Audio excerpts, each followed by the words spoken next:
کہ اگر کوئی دور سے گزر رہا ہو تو اسے پتا چلے کہ کوئی لوٹنے والے نہیں بیٹھے, کوئی شریف بیٹھے ہوئے, کسی کافر نے پڑاؤ کیا ہوا. آگ روشن ہو گئی.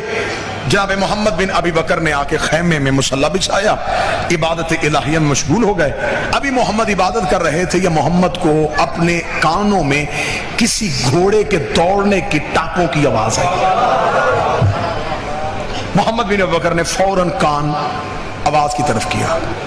اب آواز سے محمد بن ابی بکر نے اندازہ لگایا ایک ہی گھوڑا ہے, گھوڑا بھی اعلیٰ نسل کا ہے, بھاگ بھی تیز رہا ہے, نکلا بھی ابھی مدینے سے ہے.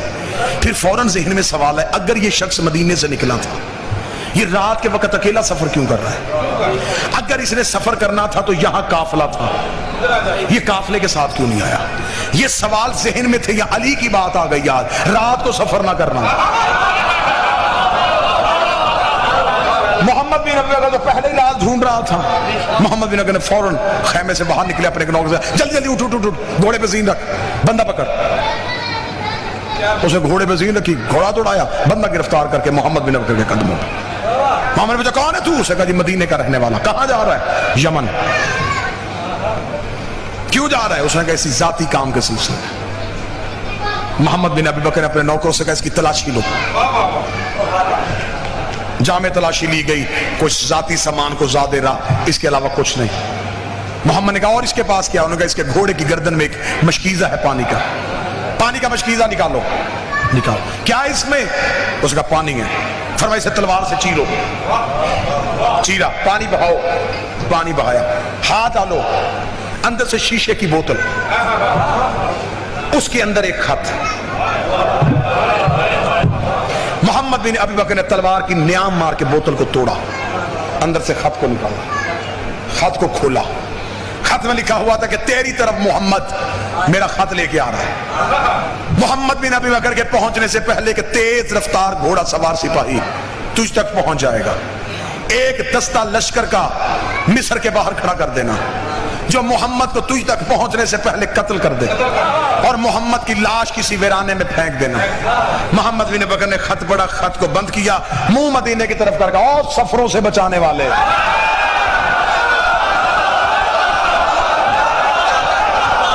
اور نیتوں کے لہجے سننے والے, اور ارادوں سے باخبر, اے نوکروں کی عزتیں رکھنے والے, بادشاہ حسین مالک کرم ہو گیا تیرا, بندے کو گریبان سے پکڑا. مدینے میں جا کے علی کے دروازے کے باہر محمد بن ابی بکر کے قدم رکے تھے, یا علی کی حجرے سے آواز آئی بندہ گرفتار ہو گیا.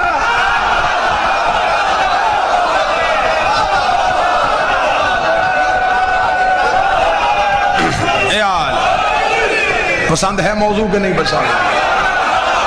بندہ گرفتار ہو گیا. اس نے کہا علی بندہ گرفتار ہو گیا. علی باہر آئے, محمد نے قدموں پہ ہاتھ رکھے گا مولا جب خبر تھی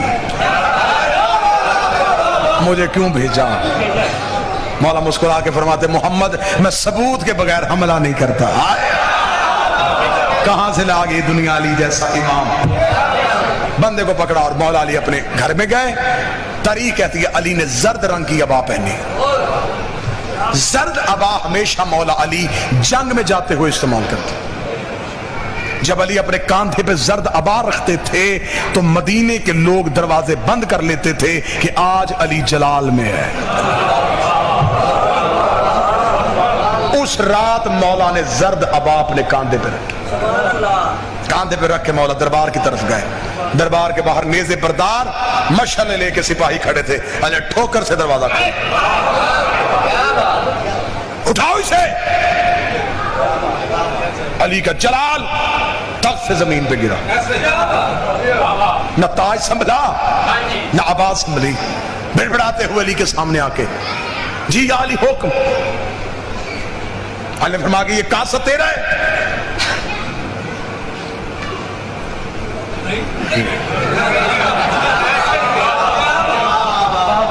مولا محمد خط دے. خط تیرا ہے؟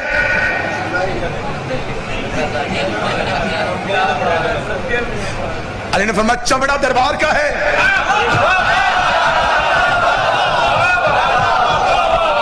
کیونکہ اس دور میں سرکاری خطوط لکھنے کے لیے مخصوص چمڑا استعمال ہوتا تھا جو بازار میں بیچنا خریدنا جرم تھا۔ مولا فرمایا یہ چمڑا دربار کا ہے، اب اسے انکار نہیں ہو سکتا۔ دستخط تیرے ہیں، مہر تیری ہے، کاسٹ تیرا ہے، گھوڑا دربار کا ہے،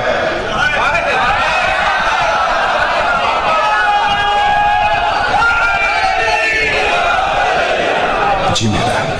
اتنا کہنا تھا یا علی مڑے بلا تشبیہ، علی چلنے لگے پیچھے، یا علی بات تو سنیں گے، فرمایا بس اب علی کی کوئی ذمہ داری نہیں،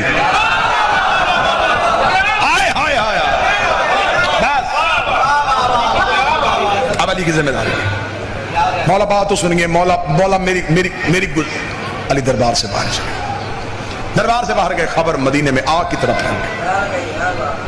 جو ایک گروہ پہلے ہی دشمنی میں آمادہ تھا، ان کے ہاتھ یہ جواز آ گیا، انہوں نے خلیفہ کے گھر کا گھراؤ کر لیا، پوری رات بندوں نے گھر کا گھراؤ کیے رکھا۔ تاریخ میں جملے نہ ہو، میں اس شوق میں گردن کا لہو دوں، اس نے دیوار کے پیچھے ایک چیز رکھ کے اس پہ کھڑے ہو کے اونچی آواز میں کہا، کوئی علی کو بتائے کہ میں پیاسا ہوں، کوئی علی کو جا کے خبر دے کہ میں بھوکا ہوں۔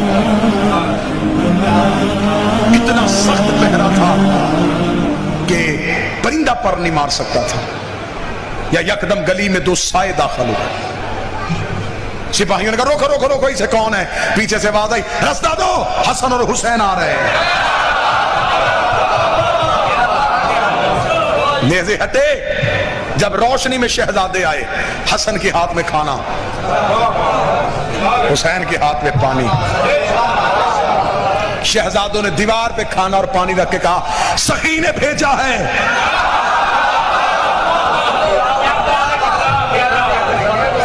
اس نے دیوار کے پیچھے سے کھڑے ہو کے آواز دے کے کہا، شہزادو بابے کو بتاؤ میری جان خطرے میں ہے۔ حسن حسین نے کہا، تو نے صرف کھانا اور پانی مانگا تھا۔ حکومت کے معاملات میں علی نہیں بولیں گے،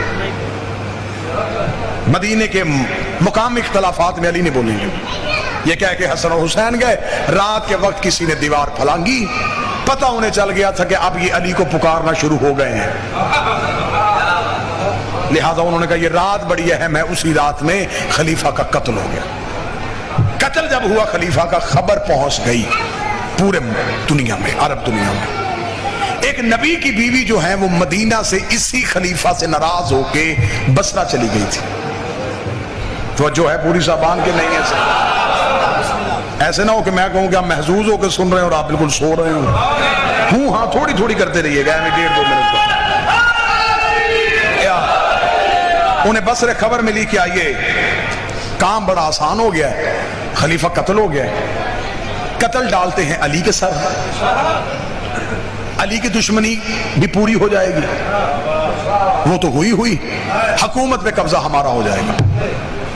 یہ ایک پورا گروہ لے کے، ایک لشکر لے کے بصرہ سے روانہ ہو گئے، خبر مدینے پہنچ گئی۔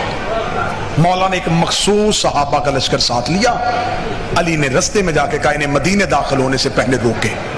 رستے میں ایک میدان میں جا کے دونوں فوجوں کا آمنا سامنا ہو گیا، کیونکہ وہ جو آئی تھی وہ اونٹ پہ بیٹھی ہوئی تھی، اونٹ کو عربی میں جمل کہا جاتا ہے، جس میدان میں جا کے وہ اونٹ رکا اسے کہتے ہیں میدان جمل۔